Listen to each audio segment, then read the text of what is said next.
Breaking news here on this Wednesday in the NFL. Stefon Diggs has been traded from the Buffalo Bills to the Houston Texans, and the Bills are going to pick up a huge chunk of Diggs' salary, remaining contract, and they're only getting a 2025 second-round pick back from the Texans.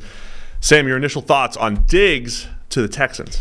Yeah, they're only getting a 2025 second-round pick, so next year's second-round pick, and they give up picks as part of it. So they're sending Stefon Diggs a 2024, this year, 6th-round pick, and a 2025 5th-round pick. So they're sending 2 picks, albeit much lower, over to Houston, and they're only getting back the 2025 second-round pick. So, and in order to make it happen, they are eating $31 million in dead cap hit this season. It actually reduces their salary cap space. They're losing $3 million of cap space by getting rid of him. I can't remember a trade that has a bigger signal of we just need to get rid of this guy from the roster than this one, except the one you brought up when I said that, which was the Brock Osweiler trade, which was so bad that they sent a second-round pick to somebody in order to get rid of him. Basically, yeah. The Browns paid $16 million of his contract to take a second-round pick, right? Yeah. Basically off the Texans' hands at the time. But, yeah, it's fascinating because if you go back in history, we always talk about Josh Allen's first 2 years, 2018 and 19, showed a lot of flashes, showed potential. Production and grading wasn't great. And then he takes off in 2020, his first year where you could say Josh Allen's playing at an elite level, directly coincides with them going to get Stefon Diggs. And we thought the Bills did a great job of building this team. They spent a couple of years building the offensive line. They got him some playmakers in Cole Beasley and John Brown. And then it was Stefon Diggs, his arrival, that put things over the top for the Bills and made them Super Bowl contenders, basically. Even though they've never made it to the Super Bowl, they've been on the doorstep. So years later, now we see they just wanted to get out from under this. Yeah. And so it's a fascinating offseason in Buffalo because it's been a massive reset. We see turnover on both sides of the ball, a lot of old names out. They've brought in some new players too, but it does feel like just a reset in Buffalo, whereas a lot of teams who have the big contract quarterback, they have these go-for-it years. Feels like the opposite in Buffalo, where it's resetting and saying, let's think long-term here because we have them under contract for the next 5 or 6 years. Right, and they haven't, as much as they've brought in some players, they haven't brought in a Stefon Diggs replacement. Oh, certainly not. And those are few and far between. It's not like those guys are available freely on the open market any given year, but there were players out there that would have given them a shot to replace some of what they're missing with Diggs. Instead, they brought in Curtis Samuel and Mac Hollins, right? These are guys to replace Gabe Davis, not to replace Stefon Diggs. So they are now in this position where their earliest pick is 28 in the draft. They have a second-round pick, and then they have just a ton of day 3 picks. So they have 11 total draft picks, but only one of them is in the first round, only one of them in the second round, and then nothing until the 4th.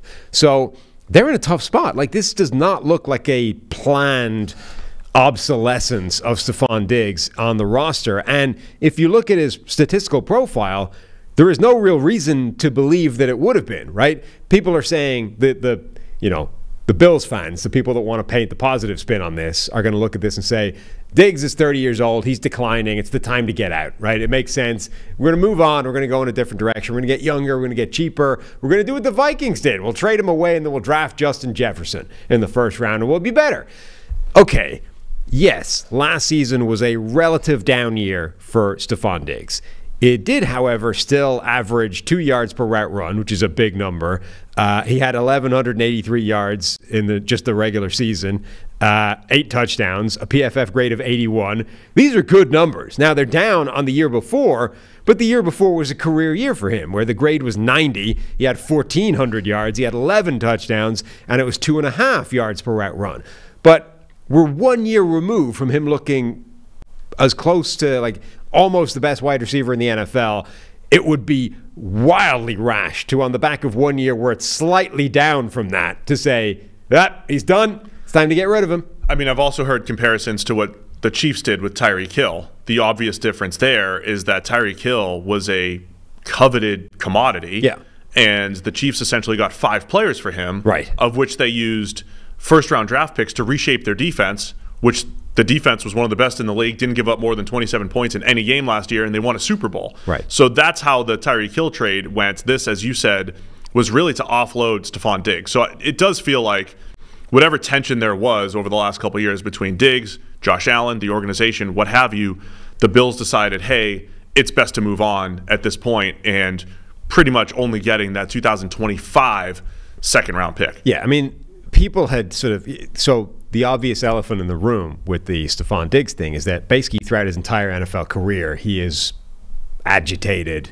He is, caused trouble. He has posted cryptic tweets. He has sort of basically been trying to, maneuver his way out of places, right? And in Minnesota, to an extent, he was justified after the fact because he'd sort of made these points of, look, I can do more, right? Like when you have a kind of, I hesitate to use the term diva wide receiver, but that used to be a thing for a while, right?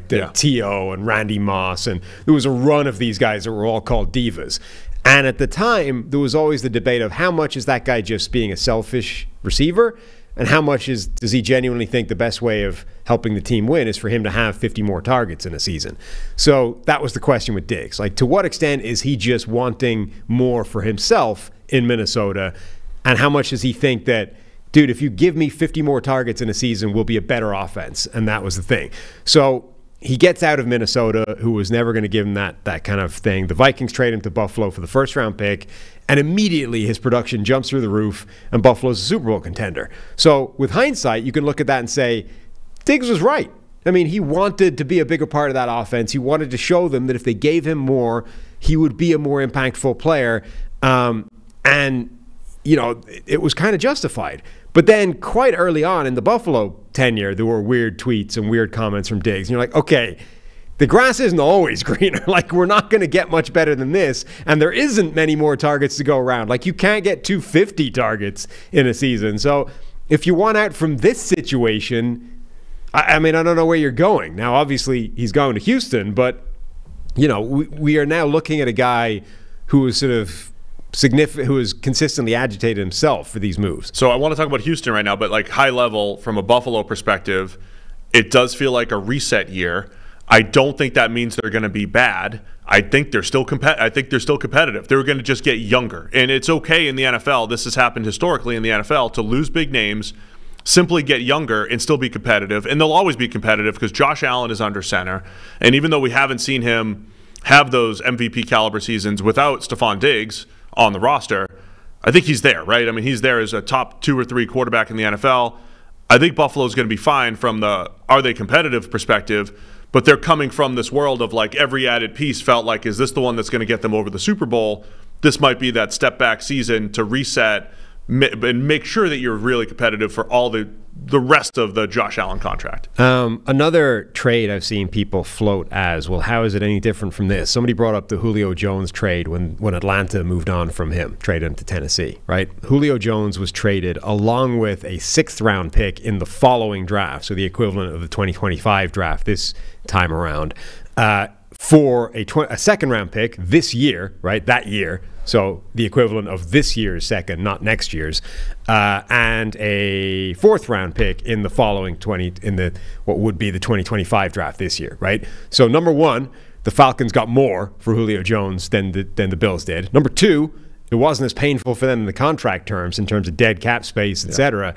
And number three, Julio Jones, his decline had gone from a similar place, right, 90-plus grade, basically 1,400 yards, the year before at Atlanta, to that was the year where the injury started to hit. He had a sharp decline. And he went down to 770 yards for the Falcons, 3 touchdowns, 65 targets because the guy barely played, just 300 passing snaps on the field for them. So he had already seen a sharp decline in both injury and overall production because of it. Diggs hasn't shown that yet. And from the Texans' perspective, say what you want about Stefon Diggs, I still think he's one of the best receivers in the league. Steal for Houston. And so Houston has added Stefon Diggs to Nico Collins, who had a 91.4 grade last year, breakout season where Collins was one of the best receivers in the league.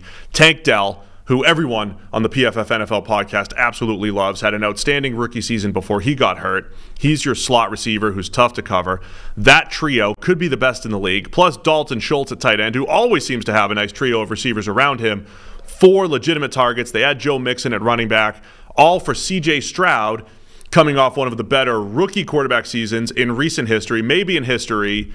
Texans are doing it right by C.J. Stroud and just building the team around their rookie quarterback and spending money because they can afford it. Exactly. They have money to spend, and the critical thing here is the guaranteed money on this deal runs out this year, right? Yeah. So they're only literally on the hook for this deal for this season. And as much as Stefon Diggs appears to be a serial pain in the ass at this point, right?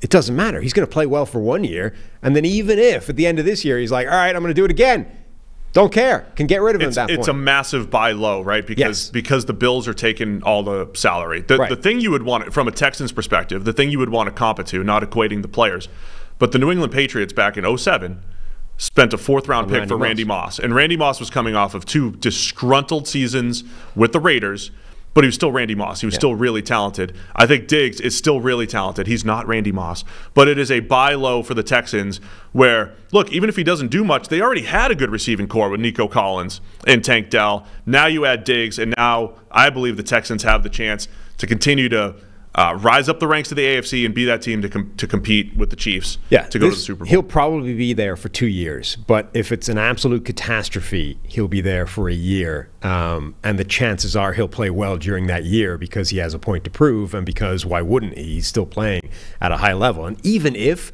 the naysayers are right and he's started his decline and we're only going to go downhill from here, like as a number 2, Nico is your number 1, right? Or has been last year and looked good doing it. If Stefon Diggs can only be a number 2 at this point, with Tank Dell as your vertical slot 3rd guy, he should still have a phenomenal season for them. So for Houston's point of view, it's an absolute steal. Like, they have robbed the Buffalo Bills blind in this trade. And then the other element for Buffalo that we need to cover is they have to replace him. Right. Like, acutely. I mean, that is now the worst wide receiver room in the NFL, probably by a fair distance at this point. And they're picking late first, and if you're looking at wide receiver rankings, there's the big 3 who we all believe are going to go in the first 8 or 9 picks. Right. And then there's a second tier of receivers. Good luck, sorting out receiver 4 through 10. It does feel like a year where Buffalo is going to double up at receiver, and maybe they can win it. So the Kansas City comparison here is Kansas City replaced Tyreek Hill with a bunch of good defensive players, but offensively they replaced him with multiple receivers, right? Different styles, but no real stars.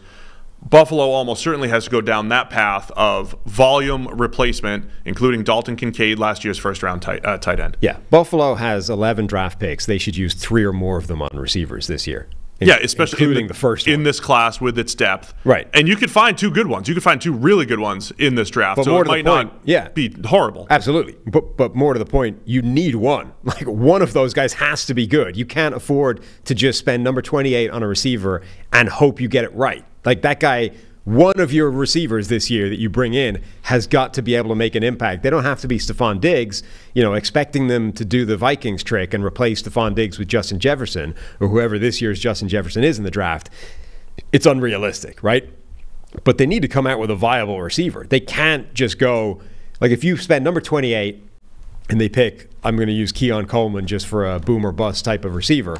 If they spend 28 on Keon Coleman, and he's the guy his detractors say he is, right? He's the guy that can't separate, that just isn't functional at the next level.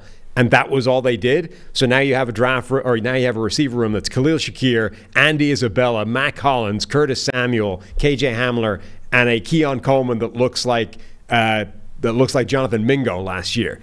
That's a catastrophe for Buffalo. They have to come out of this draft with at least one viable receiver, which might end up being a guy that they take in the 4th round that's like Jalen McMillan, from Washington. Like, maybe that's the guy that ends up being who they need to be. But they have to do that. Yes. Packers strategy of 2 or 3 at that position to try to fix it. Yes. They have the ammo to do it. So feels like a reset in Buffalo. Doesn't mean it's over. Doesn't mean the window's closed. But it's a reset in Buffalo this entire offseason, and Houston making a move for the Super Bowl.